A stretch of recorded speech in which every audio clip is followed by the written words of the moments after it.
حضرت سیدنا امام حسین رضی اللہ تعالیٰ عنہ کی شہادت کے حوالہ سے یہ اجتماع ہے۔ امت مسلمہ کچھ آزمائشوں کا شکار ہے، کچھ ہمارے ذہن اس طرح کے ہو گئے، عام آدمی سے لے کر بڑے آدمی تک کہ کوئی بات بڑی جلدی ہمارا ذہن قبول ہی نہیں کرتا۔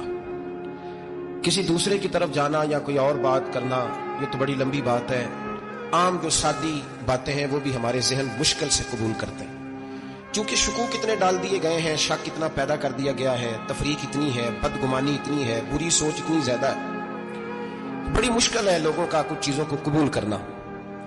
ہم لوگ جو ڈیوٹی کرتے رہتے ہیں تھوڑی تھوڑی، تو ہم اصل میں اذان دیتے ہیں، صرف اذان دیتے ہیں کہ چلو بتا دیں لوگوں کو کہ نماز کا وقت ہو گیا ہے، باقی اس سے زیادہ ہم اپنی حیثیت نہیں سمجھتے۔ اذان دینا ذمہ داری ہے، تو اللہ تعالیٰ جب تک موقع دے گا اذان ہوتی رہے گی۔ کچھ لوگ صحابہ کے بارے میں کمزور جملے بولتے ہیں، غلط باتیں کرتے ہیں، کچھ اہل بیت نبوت کے بارے میں غلط باتیں کرتے ہیں، یہ صرف سنی ہے جو حق چار یار کا نعرہ بھی کھول کے لگاتا ہے اور یہ نعرہ حیدری یا علی بھی کھول کے لگاتا ہے۔ یہ اللہ نے صرف ہمیں مقام، وہ الگ بات ہے کہ ہم لوگ سننے کو تیار نہیں، سمجھنے کو تیار نہیں کہ اللہ نے ہمیں مرتبہ کتنا عطا فرمایا ہے۔ یہ صرف ہماری امام حسین کی شہادت کا کچھ تھوڑا سا پس منظر۔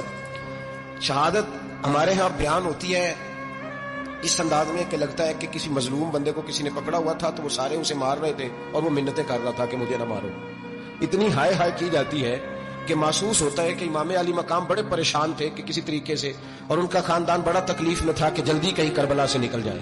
حالانکہ اس دھرتی پہ، اس کائنات میں صبر، شجاعت، استقامت اور حوصلہ جس سے کائنات سیکھے گی وہ صرف امام حسین ہی ہے۔ اتنے بڑے صابر آدمی کے بارے میں اس طرح کا رویہ اختیار کرنا کہ وہ تو گویا اس طرح کر رہے تھے کہ بس کسی طریقے سے میری معذرت، تو یہ امام حسین کی مظلومیت سنا کے لوگوں کو اس طرح کا کر دیا جاتا ہے، یہ انداز بتایا جاتا ہے کہ شاید واقعہ کربلا رونے دھونے کا نام ہے، حالانکہ بات یہ نہیں ہے۔ یزید کی لشکر جو امام حسین کے مقابلے میں آیا، امام حسین کے لشکر کی تعداد 72 تھی، تو یزید نے 22,000 آدمی، مجھے بتائیے 72 کا 22,000 سے کوئی مقابلہ ہوتا ہے؟ بولیے۔ عمر بن سعد نے پھر عبید اللہ ابن زیاد کو لکھا کہ 22,000 بندے تھوڑے ہیں، کچھ بندے زیادہ بھیج۔ تو عمر بن سعد کو عبید اللہ ابن زیاد کہنے لگے کہ تو پاگل تو نہیں ہو گیا، 72 کے لشکر کا 22,000 بھیجا، اور کتنا بھیجو؟ تو اس نے کہا تمہیں یہ نہیں پتا یہ لوگ کون ہیں؟ یہ مولا علی شیر خدا کی اولاد ہے، ان میں ایک ایک شخص ایسا ہے جو 1,000 کے مقابلے میں لڑنا جانتا ہے۔ تو یہاں کمزوری دکھائی جاتی ہے، ہمارے بچے سمجھنے لگے ہیں کہ یہ شاید کوئی ایسی داستان ہے، اور اس طرح کا ماحول ٹی وی پہ میں دیکھ رہا تھا، اس طرح کا ماحول بنایا جاتا ہے جیسے کوئی خوف ہے، یعنی واقعہ کربلا کوئی ایسا واقعہ جسے دیکھ کے خوف طاری ہو جائے، بچے راتوں کو ڈرے، وہ اکیلے درخت دکھائے جا رہے ہیں اور تیر دکھائے جا رہے ہیں، وہ یار کیا قوم کی تربیت کر رہے ہیں۔ واقعہ کربلا حوصلے کا نام ہے، دلیری کا نام ہے۔ سنیں بات اصل میں کیا تھی، بڑے ٹھنڈے دماغ سے میری بات کو سمجھیے گا۔ حضرت مولا علی شیر خدا کے بعد مسلمانوں کے متفقہ امیر بنے تھے حضرت امیر معاویہ، انہیں امیر کس نے بنایا تھا؟ امام حسن نے، حضرت علی کے بڑے صاحبزادے۔ حضرت امام حسن نے ان سے صلح کی، انہیں خلافت دی، اور صحیح بخاری میں نبی پاک نے فرمایا تھا میرا بیٹا حسن سردار ہے، جب مسلمانوں کی جماعتوں میں لہو بہ جائے گا تو حسن ان کی صلح کرا دے گا۔ وہ صلح امام حسن نے کرائی، جناب امیر معاویہ امیر بن گئے۔ حضرت امیر معاویہ رضی اللہ تعالیٰ عنہ بڑا پیار کرتے تھے نبی پاک سے، بڑا احترام کرتے تھے حضور کے خاندان کا، ان کی جو اجتہادی خطائیں ہیں وہ اپنی جگہ پہ موجود ہیں، چونکہ امام حسن نے ان سے صلح کر لی، لہذا ہم بھی ان کے بارے میں کوئی جملہ کہنے کے مجاز، ہماری مجبوری امام حسن ہے، اس لیے کہ جسے امام حسن صحیح کہے پھر امام حسن کے ماننے والے کو اسے غلط نہیں کہنا چاہیے۔ حضرت امیر معاویہ رضی اللہ تعالیٰ عنہ کا جب وصال ہوا تو حضرت امام حسن پہلے ہی ان سے وصال کر گئے، آپ کو زہر دے دیا کہ آپ شہید ہو گئے۔ امام حسین موجود تھے، تو یزید کے بارے میں لوگوں نے کہا جناب امیر معاویہ سے کہ یہ ٹھیک ہے، مناسب ہے اور بہادر ہے، دلیر ہے، وہ جو ہوتے ہیں نا خوشامدی ٹولہ، ہمارے ملک میں جو اچھی خوشامد کرے اسے اچھی وزارت ملتی ہے، اچھی وزارت اسے دیتے ہیں، جو ذرا صحیح بدتمیز بھی ہو اور صحیح وکالت کرنے والا اسے وزارت صحیح دیتے ہیں۔ تو حضرت امیر معاویہ کے گرد بھی کچھ ایسے لوگ تھے، انہوں نے آپ سے کہا کہ یزید کو نامزد کر دیں، تو آپ نے یزید کو بلایا، حوالہ مجھ سے دیکھ لیجئے گا، بلا کے فرمایا کہ 3 بندوں کے سامنے اپنی خلافت پیش کرنا، اگر وہ تجھے مان جائیں تو امیر بن جانا، نہ مانے تو چپ کر کے گھر بیٹھ جانا۔ وہ 3 بندے کون ہیں؟ جناب عبداللہ ابن عباس، حضرت عبداللہ بن زبیر اور امام حسین رضی اللہ تعالیٰ عنہ، یہ وصیت فرمائی جناب امیر معاویہ۔ ہوا یہ کہ یزید جب امیر بنا نا، 2-3 چیزیں ہوتی ہیں جب کسی بندے کو قابو کرنا ہوتا ہے، 2-3-4-5 چیزیں ایسی ہوتی ہیں جس سے بندہ قابو آتا ہے، تو اس نے بھی فوری طور پہ یزید نے دیکھا میرے لیے مسئلہ کیا بن سکتا ہے۔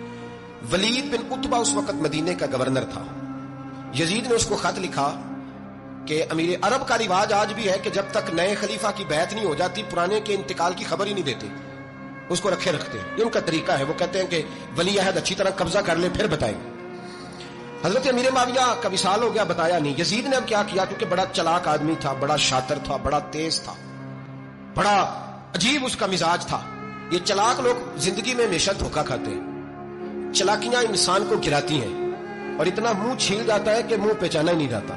بندہ اپنے آپ کو رب رسول کے حوالے کر دے تو اللہ بڑی بہترین جزائیں عطا کرتا ہے. یہ لوگ تیزی دکھاتے ہیں بعض. تو یزید بھی تیزی دکھانے والا تھا. اس نے ولید کو خط لکھا کہنے لگا کہ فوری طور پہ عبداللہ ابن عباس کو بلاؤ اور اسے کہو میری بیعت کریں. یہ جو بیعت ہوتی تھی نا، یہ بھی سن لے کیا ہوتی تھی. یہ بیعت حلف ہوتا تھا. حلف کہ میں اللہ رسول کے نام پہ حلف دیتا ہوں کہ میں یزید کی اطاعت کروں گا، میں اس کے خلاف کوئی بغاوت نہیں کروں گا. یہ بیعت لوگ سمجھتے ہیں کہ بس ہاتھ پکڑنے کا نام بیعت تھا. اس بیعت کا متبادل جمہوری ملکوں کے اندر ووٹ آیا ہے، اس کا متبادل لفظ. تو کہا بیعت کریں. حضرت عبداللہ ابن عباس کو بھی بلاؤ، عبداللہ بن زبیر کو بھی بلاؤ، امام حسین کو بھی بلاؤ. امام حسین آدھی رات کے وقت بیٹھے تھے مسجد نبوی میں، چونکہ 5 نمازوں کی آپ امامت کرتے تھے. انہوں اللہ خیر کرے جڑا نماز پڑھائے ہو مولوی، جڑا ٹل پائے ہو پیر، جڑا مہینہ نہ نہائے چھوٹا پیر، تو جڑا 6 مہینے نہ نہائے ہو بڑا پیر. کہتے بابا پہنچے ہیں، کڑے چھڑے جو پہن لیے. بھائی امام حسین تو نمازیں پڑھاتے تھے، مولا علی تو نمازیں پڑھاتے تھے، مسجد کے خطیب تھے. اب اس کو تو مولوی کہہ دیا جاتا ہے بیچارے کو. تو ملنگ کون ہوتا ہے جی؟ کہتے جڑا کپڑے کاٹ پائے.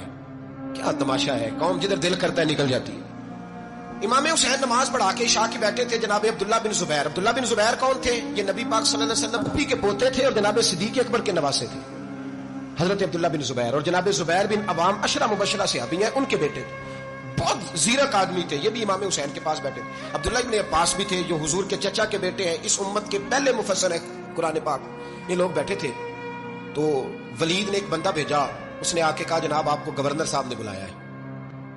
تو عبداللہ بن زبیر کہنے لگے حسین اس وقت بلانے کی بات سمجھ میں نہیں آئی. تو امام حسین بڑے بصیرت والے تھے، اللہ نے بصیرت دی تھی. کہنے لگے عبداللہ آپ کو سمجھ نہیں آئی، مجھے سمجھ آ گئی. امیر معاویہ وصال کر گئے اور یہ ہمیں جو بلایا گیا ہے نا، یہ یزید کی بیعت کے لیے بلایا گیا ہے.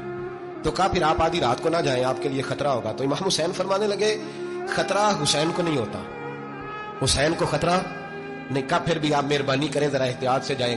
تو جناب عبداللہ ابن زبیر نے، عبداللہ ابن عباس نے 14 بندے نیزے دے کے، تلواریں دے کے امام حسین کے ساتھ بھیجے اور کہا کہ امام حسین اگر اس نے کوئی غلط ملت بات کی نا، زبردستی بیعت کرنے کا کہا، تو آپ بس کوئی ایک بات اونچی آواز میں کر دینا، یہ سپاہی پیچھے آ جائیں گے. امام حسین ان 14 بندوں کو لے کے گورنر ہاؤس پہنچ گئے. جب آپ وہاں پہنچے اس نے بتایا، اس نے کہا جی حضرت امیر معاویہ انتقال کر گئے اور آپ نے یزید کی بیعت کرنی ہے. تو امام حسین فرمانے لگے میں چھپ کے بیعت نہیں کروں گا. مجمع لگاؤ، جمعے والے دن اعلان کرو، جو طریقہ ہے حضرت ابوبکر صدیق کا، جو طریقہ ہے حضرت عمر فاروق کا، جو انداز حضرت عثمان غنی کا ہے، جو مولا علی کا ہے، سرے عام اعلان کرو. اگر ساری دنیا یزید کی بیعت کرے گی تو میں بھی تیار ہوں. تم مجھ سے بیعت لے کے بھی لوگوں کو بتانا چاہتے ہو کہ حسین بیعت ہو کر رہے ہیں، تو تم کیوں نہیں کر رہے؟ میں عام آدمی نہیں ہوں، لہذا چھپ کے بیعت نہیں کرتا. جب یہ بات کی نا تو ولید بڑا نرم دل تھا اور امام حسین کی شان کو جانتا تھا. وہ جانتا تھا یہ نبی پاک کا خاندان ہے. اس نے کہا جی مجھے تو حکم تھا، باقی آپ حضور کے نواسے ہیں، میں کر کچھ. وہاں ایک بڑا بدبخت شخص بیٹھا تھا، عبد الملک بن مروان. وہ ولید سے کہنے لگا کہ اگر حسین آج تمہارے ہاتھ سے نکل گئے تو تمہارے لیے بہت بڑا مسئلہ کھڑا ہوگا، انہیں جانے نہ دینا، یا بیعت کراؤ یا ان سے کہو جنگ کے لیے تیار ہو. تو امام حسین رضی اللہ تعالیٰ عنہ کے کانوں میں آواز گئی تو فرمانے لگے ابن مرجانہ، اگر تیرے اندر جرت ہے تو آ سامنے حسین کے، اس کے کانوں میں باتیں نہ کر، کانا پوسی نہ کر، باہر آ میدان میں، شرارت نہ کر، باہر آ. میں تمہیں ابھی بتاتا ہوں کہ حسین سے مقابلہ کرنے کا انجام کیا ہے.